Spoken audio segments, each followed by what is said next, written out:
Негізі егіздердің анасы болу өте оңай емес.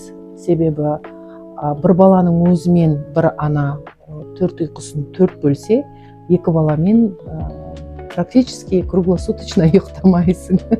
Мен басымнан сондай өтті. Мен шында да түні бойы бір ары кетсе 1 сағат көз ілмеймін, қайтып тұрып баланы тамақтандыру керек, емізу керек. Сол себептен егіздері бар аналарға шын жүрегімнен басымды иемін. Айналамда тревожный мамочкаларды көрсем, шынында бір совет айтқым келеді.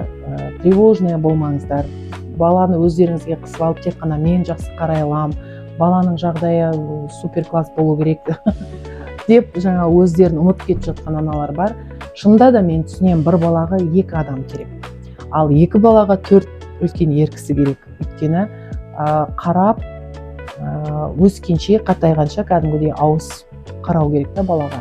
Бірақ маңайыңызда атасы бар ма, әжесі бар ма, ағасы бар ма, әпкесі бар ма, көмек сұраудан ұялмаңыздар. Достарыңыз болса да келіп балаға 1-2 сағат қарағса, өзіңіз сол уақытта ішкі жан дүниеңізді, миыңызды, нервіңізді, былайша айтқанда жүйке жүйеңіз тозып кетпеу үшін өзіңізге 1-2 сағат уақыт арнаған жөн. Сол кездің өзінде де, қазірде де мен өзіме арналған нақты уақыт бар. Ол уақытты мен басынан бастап айтып қоямын.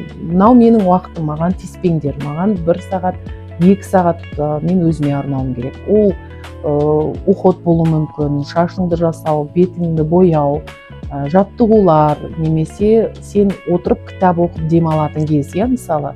Сондай кезде олар біледі, менің уақытымды алмайды, маған ол уақытта келіп бірдеңе сұрамайды. Сол себептен балалар бар аналар өзіңізге уақытты шектеп алыңыз, және ол уақытта сізге ешкім кедергі жасамау. Инстаграмда көбінесе керемет әдемі өмірді көрсетеді ғой. Балаларын ауырыспайтын, балаларын бірден түсінетін, балаларына ути-пути деп сөйлейтін ата-аналар.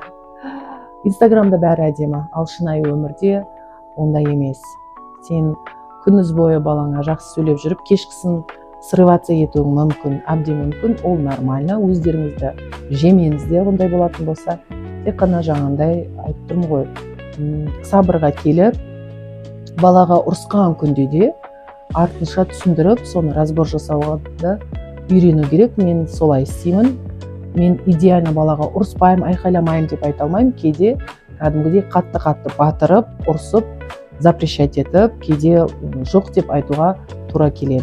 Менің босанғаннан кейін тез жиналуымның себебі жаттығулар.